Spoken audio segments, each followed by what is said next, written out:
Hi friends, நான் உங்கள் அபி.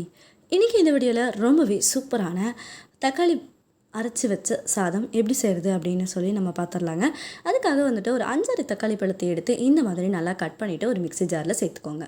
அது கூடவே 5-6 பல் பூண்டு, 3 பச்சை மிளகாய், கூடவே 2-3 துண்டு இஞ்சி, இது எல்லாம் சேர்த்துட்டு அடுத்ததான் பட்டை, கிராம்பு, ஏலக்காய், கூடவே கொஞ்சோண்டு சோம்பு இதெல்லாம் சேர்த்துக்கலாங்க. இப்போ எல்லாமே சேர்த்தாச்சு. இதை அப்படியே நல்லா பேஸ்ட்டாக அரைச்சி எடுத்து வச்சுக்கலாங்க. அடுத்ததாக குக்கரை வச்சுட்டு அடுப்பில் அதில் கொஞ்சமாக எண்ணெய் சேர்த்துக்கோங்க. எண்ணெய் நிறையா சேர்க்குறதுக்கு பிடிக்கும் அப்படிங்கிறவங்க கொஞ்சம் தாராளமாகவே எண்ணெய் சேர்த்துக்கலாம். அப்போ இந்த சாதத்துக்கு ரொம்பவே சூப்பராக இருக்கும். நார்மலாக தக்காளி சாதம் செய்யறதை விட இந்த மாதிரி செஞ்சு பார்த்தீங்கன்னா ரொம்ப டேஸ்ட்டாக இருக்கும்.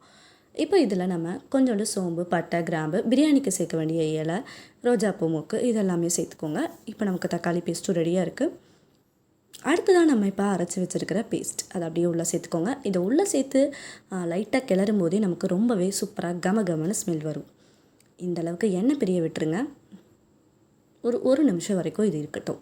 மறுபடியும் நல்லா இதோட பச்சை வாசனையெல்லாம் போனதுக்கப்புறமா, தக்காளி பச்சை வாசனை போகிறதுக்கு ஒரு 2-3 நிமிஷம் ஆயிடும். அதனால் அதை அப்படியே விட்டுருங்க. அதுக்கப்புறமா இந்த மாதிரி எண்ணெய் பிரிஞ்சு சூப்பராக வந்ததுக்கப்புறமா கொஞ்சோண்டு மிளகாத்தூள் சேர்த்துக்கோங்க. நம்ம பேஸ்ட் அரைக்கும் போதே ஒரு 3 பச்சை மிளகாய் சேர்த்துருக்குறோம். இப்போ கொஞ்சோண்டு மிளகாத்தூள் சேர்த்துட்டு லைட்டாக வேணும்னா கரம் மசாலா சேர்த்துக்கோங்க. கூடவே பிரியாணி மசாலா ஏதாவது சேர்க்க விருப்பம் வந்துச்சு அப்படின்னா ஒரு ஸ்பூன் அளவுக்கு சேர்த்து விட்டுக்கோங்க. சேர்த்துட்டு இந்த மாதிரி நல்லா கலந்து விடுங்க. லைட்டாக வேணும்னா மஞ்சள் தூள் சேர்த்துக்கோங்க. இப்போ இதோட வாசனை அவ்வளோ ஒரு சூப்பரான ஃப்ளேவராக இருக்குதுங்க. இப்போ லைட்டாக உப்பு சேர்த்துட்டு நல்லா கிளறி விட்டுருங்க.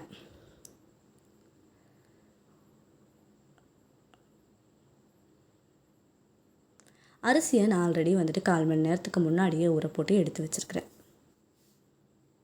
நான் இன்றைக்கி ஒரு 2 டம்ளர் அளவுக்கு அரிசி போட்டிருக்கிறேங்காட்டியும் இப்போ கிட்டத்தட்ட ஒரு 5 தக்காளி பழம் போட்டிருக்கேன். ஒரு பெரிய டம்ளரில் 2 டம்ளர் அளவுக்கு நான் அரிசி போட்டிருந்தேன். இப்போ இந்த அளவுக்கு நல்லா சுண்டை விட்டுருங்க. அது அப்படியே இந்த எண்ணெயெல்லாம் பார்த்தீங்கனாலே சைடில் நல்லா பிரிஞ்சு ரொம்ப சூப்பரான ஸ்மெல் வந்துட்டுருக்கு.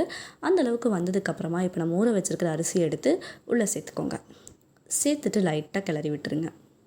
அரிசி உடையாத அளவுக்கு கிளறி விட்டுட்டு ஒரு 2 நிமிஷம் வரைக்கும் அதை அப்படியே விட்டுருங்க. புதினா இலையெல்லாம் இருந்துச்சுன்னா நீங்கள் ஆட் பண்ணிக்கோங்க. இன்றைக்கி ஆல்ரெடி தக்காளி கொஞ்சம் புளிப்பாக இருக்கும் அப்படிங்காட்டியும் நான் லெமன் எல்லாம் எதுவும் சேர்க்கலை. லெமன் சாரெலாம் கொஞ்சோண்டு மல்லித்தலை மட்டும் இங்கே அன்றைக்கி இருந்துச்சு, அதனால் லைட்டாக மல்லித்தலை தூவியிருக்கேன். புதினா நான் இன்றைக்கி சேர்க்கலை.